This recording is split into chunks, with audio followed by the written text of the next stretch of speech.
Did you know the largest wooden boat festival in North America has been taking place in Port Townsend, Washington, every September for the last 46 years? No? You didn't know there was such a thing as a wooden boat festival?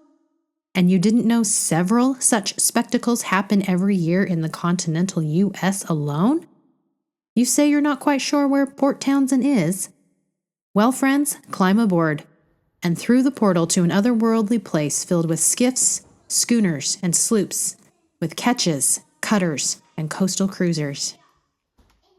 2022 was the year of our first festival. We took the ferry from Seattle to Bainbridge Island, then drove north to Fort Flagler Campground. This was not cheap as we were charged going there and back for every inch of our 50-foot-long rig. This year we want to boat more of the distance. The plan is to travel 31 nautical miles northwest from the Port of Everett to Point Hudson Marina. I'm so excited the day before I watch the harbor fill via webcam while I work. Finally, it's time to go.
As we reach the belly of Port Townsend Bay, we're greeted majestically by the adventurous.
Before we even make landfall, Baby Blue's previous owner, Wayne, spots us. He calls Ryan and says, "I see my boat." Wayne is a marine surveyor, a hobby enthusiast, and a self-declared Bolgerista.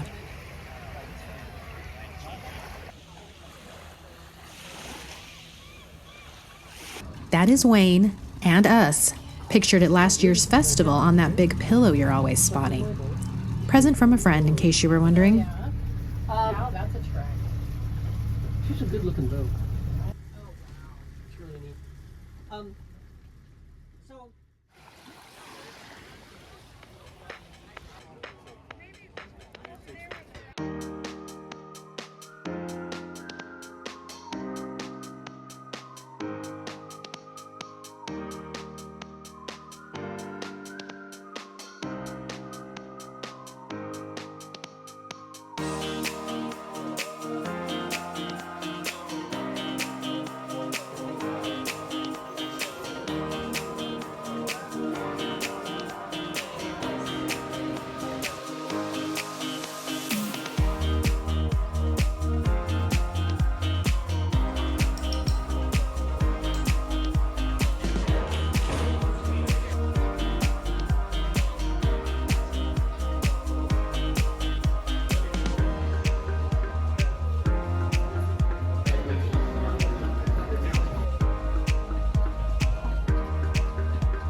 really love watching people react to baby blues when they don't know we're watching.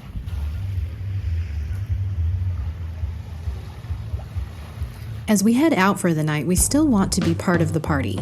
Our plan is to anchor amongst the field of boats visiting the port for the show.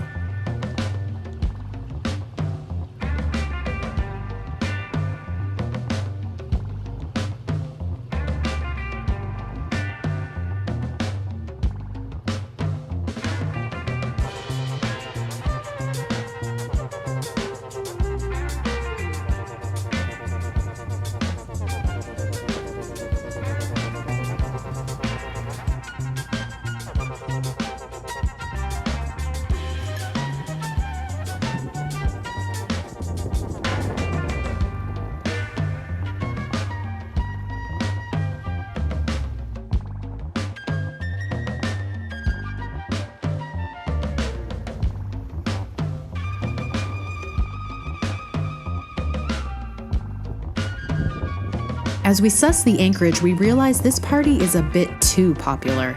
We decide to speed across the bay to our old stomping grounds at the tip of Killisset Harbor, a 4-mile-long inlet between Indian and Marrowstone Islands on the east side of Port Townsend Bay.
The water flowing by is not us slowly underway.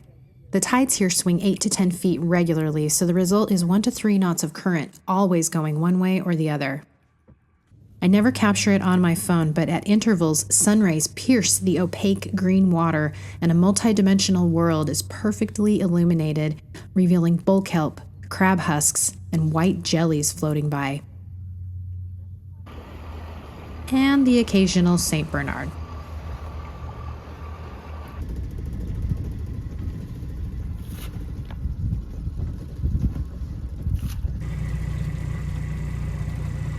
As we make our way back toward Point Hudson Marina, the Adventuress greets us in all her glory.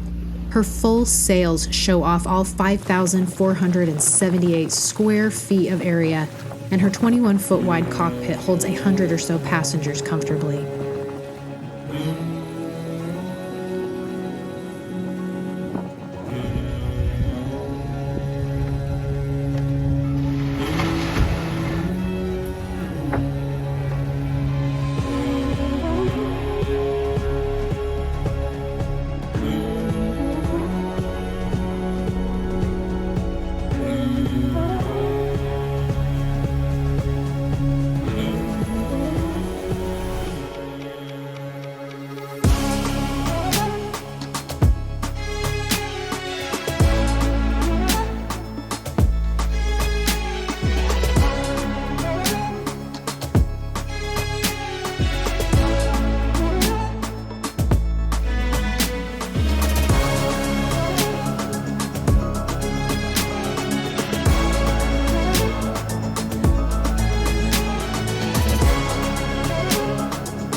This is Kim and Mary. Kim has come to tell us he recognizes the boat, and he met her builder Bernie at this festival in September 1994. In a newsletter for his business, Common Sense Designs, Bernie wrote he was headed to the West Coast's best snooty wooden boat show. See beautiful, well-maintained wooden boats that you can't afford. I will be there with my new Idaho Elizabeth Ann if they let me in. Of course, they did let Bernie in, where he invited Kim and a few others aboard to watch the schooner race from the water, then promptly gave them a little scare. I do not remember if he had already got out of his chair onto the boat, got the chair down, but he just invited me to come along. And it was like, I'd be an idiot to not go out and watch the big boats in a Bulger boat. Yeah. We were aiming out, and there was a sailboat with a couple in it, and we were on a converging course, and nobody was steering, and everyone else was taking pictures. And I'm like, Bernie! And I was like, oh, we missed him. Yeah. What a wild man. That day was the only time I've ever talked to him or met him. Foresail, then the first sail is the forestaysail, then there's a jib, and then a jib topsail. You've got the main topsail, you've got the fore topsail, and then that quadrilateral sail is called a fisherman. And then you've got a forestaysail, a jib, and a jib staysail.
Thanks for going for a boat ride with me. Thanks for going on a boat ride with me. This is Jake. We also met him last year when he came down the beach to ask some questions about baby blues. He's a busy guy, but he managed to sneak away from his job to go on a quick cruise. So it kind of builds too, it doesn't like jump, right? Like, yeah, the grasshopper says, he built that. He built the bigger version. It's if it's like our Sharpie too, it's sort of like this sorting hat where like either people think it's the coolest thing on the planet or they think you're an idiot. Yeah, it's immediately this time. Yeah, it's great. Look, I should actually pay attention to the time. I'm supposed to be somewhere at some point. We're heading you in. Jake's an especially busy guy today because he's the executive director of the Northwest Maritime Center, the organization responsible for the festival. This means Jake kinda sorta owns Admiral Jack, the school's Sam Devlin designed touring catamaran. He tells us it's cool if we want to shack up with Jack for the night. We of course say, hell yes.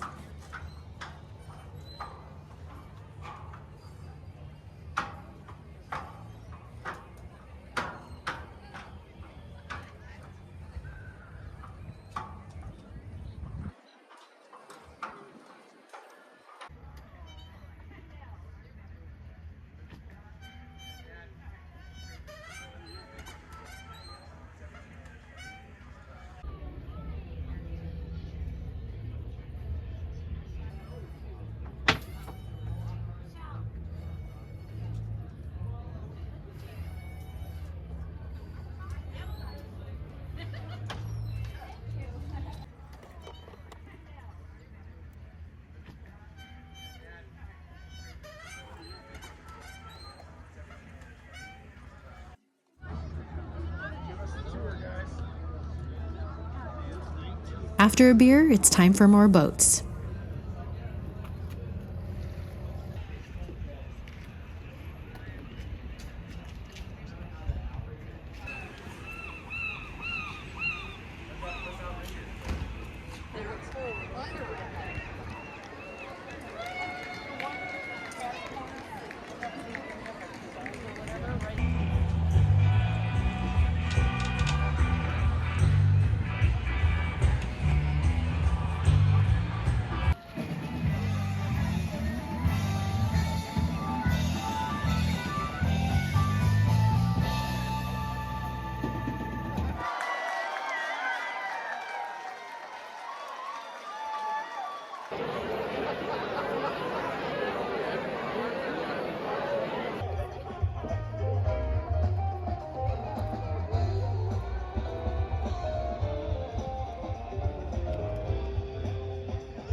And how long is it?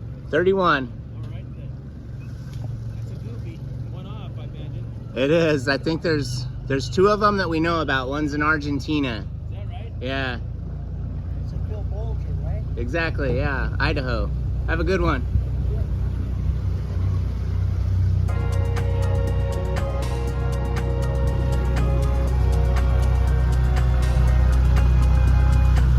We wave au revoir to the adventurous.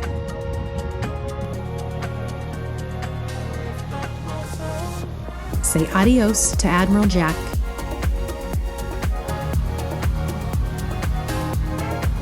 And bid our boat buddy goodbye as we turn our bow toward Admiralty Inlet. But wait, what about breakfast? Admiral Jack's crew had us up early, so we haven't had a bite to eat. Ryan Googles without much luck, then makes a call. He tells the nice young man on the other line we're looking for a breakfast sandwich of some sort. The young man asks if a burrito will do. So when the time comes, we turn south toward Port Ludlow, which apparently is a happening place to be this morning.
Do you need assistance? Do you need assistance? You got poo on you.